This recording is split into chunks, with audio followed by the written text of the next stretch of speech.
जय श्री कृष्णा दोस्तों। आज मैं आपसे कुछ किचन टिप्स शेयर करने जा रही हूँ। जब भी हम कुछ सब्जियाँ बनाते हैं तो कुछ बातों को ध्यान रखें तो हमारी सब्जी बहुत ही अच्छी बन जाती है।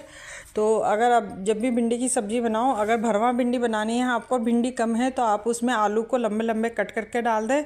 उससे बिल्कुल बहुत ही अच्छा टेस्ट बनेगा आपकी भरवा भिंडी का और टेस्टी बनेगा। आलू ऐसा ऑप्शन है, आप किसी भी सब्ज़ी में डाल सकते हो, ये तो सबको पता है, लेकिन उसकी जो कटिंग होती है ना वो भी मायने रखती है।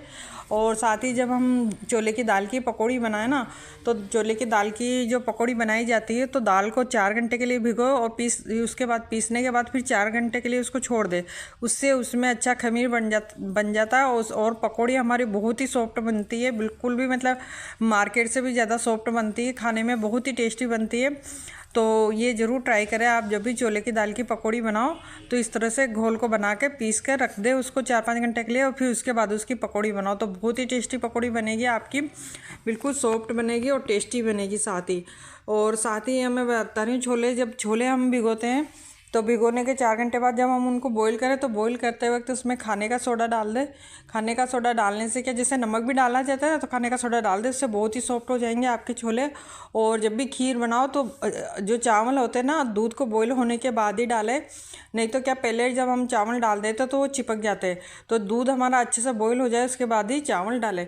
तो और जब हम चने की दाल को भिगोते हैं, चने की दाल की नमकीन बनाई जाती है ना, तो उसको भिगोते समय उसमें खाने का सोडा डाल दो थोड़ा सा, तो वो क्या बहुत ही सॉफ्ट बनती है दाल आपकी और बहुत ही कुरकुरी बनेगी। थोड़ा सा मैंने खाने का सोडा डाल दिया, भिगोते समय डाला है, ये 4-5 घंटे के लिए भिगोएंगे, उसके बाद इसको सुखाकर फिर इसको फ्राई करेंगे। इस तरह चने की दाल तैयार हो जाएगी हमारी, जो कि बहुत ही अच्छी बहुत ही कुरकुरी बनेगी। और साथ ही अब जैसे हम बेसन के गट्टे की सब्ज़ी बनाते हैं तो उसमें बहुत से लोग उसको सॉफ्ट बनाने के लिए खाने का सोडा डाल देते हैं, उससे क्या है ना, गट्टे ज़्यादा बिखरते हैं। जब भी हम उनको सब्ज़ी को गर्म करते हैं बिखरने लग जाते हैं। तो खाने का सोडा ना डालकर आप उसमें थोड़ा दही और मोइन के लिए थोड़ा ऑयल डालें और गुनगुने पानी से उसका आटा तैयार करें। इससे क्या है ना, बेसन के गट्टे बहुत ही सॉफ्ट बनेंगे, अब बिल्कुल भी बिखरेंगे नहीं आपके, और कितनी बार गर्म कर लो और सॉफ्ट भी रहेंगे। खाने के सोडे से क्या, बार बार गर्म करने पर सब्जी में मतलब घुल जाते हैं वो बेसन के गट्टे, तो वो ऐसा नहीं होगा। इस तरह से बनाने पर आप ये ज़रूर ट्राई करें एक बार तो। और इस तरह से बनाएं आप बेसन के गट्टे, बिल्कुल आसान रेसिपी है ये, मतलब रेसिपी तरीका बताया है मैंने आपको, बिल्कुल अच्छे तरीके से। इस तरह से आपके बेसन के गट्टे बिल्कुल भी नहीं बिखरेंगे और बहुत ही टेस्टी बनेंगे।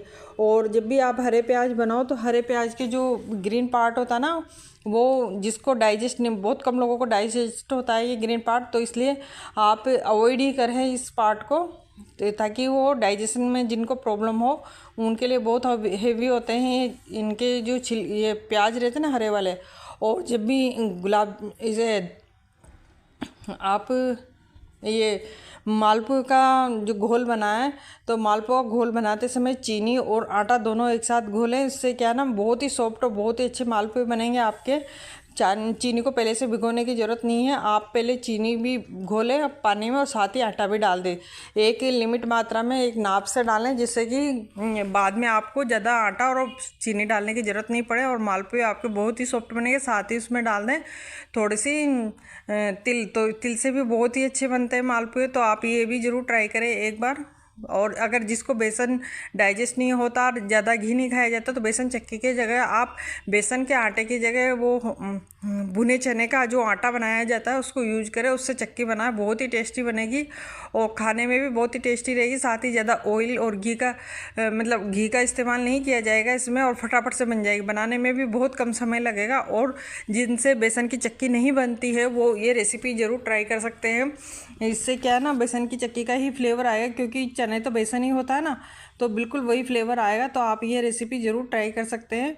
मेरे चैनल पर फुल रेसिपी दी गई है इसकी भुने चने की, इस तरह की चक्की की रेसिपी।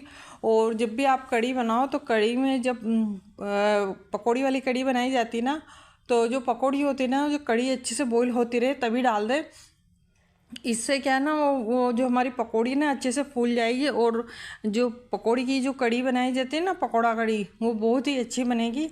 तो आप ये ज़रूर ट्राई करें बहुत। और अगर आप सांभर बना रहे हैं, आपके पास लौकी नहीं है और टिंडे उपलब्ध है, तो आप लौकी की जगह टिंडे भी इस्तेमाल कर सकते हैं, क्योंकि दोनों का फ्लेवर सेम टू सेम रहता है। तो आप ये ज़रूर ट्राई कर सकते हैं, लौकी की जगह टिंडे इस्तेमाल कर सकते हैं। और तो बिल्कुल भी पता भी नहीं चलेगा। आप और आपके पास अगर ओवन नहीं है तो बाटी को आप कुकर में भी सेक सकते हैं। इसकी रेसिपी मैंने पूरी अपने चैनल पर दी गई है।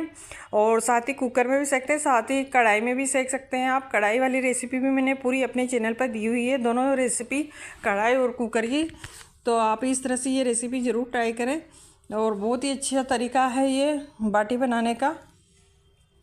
अगर और जैसे आप भरवा मिर्ची बना रहे हो या कुछ भी, तो बैंगन बना रहे हो तो उनकी जो डंठल है वो नहीं हटाए।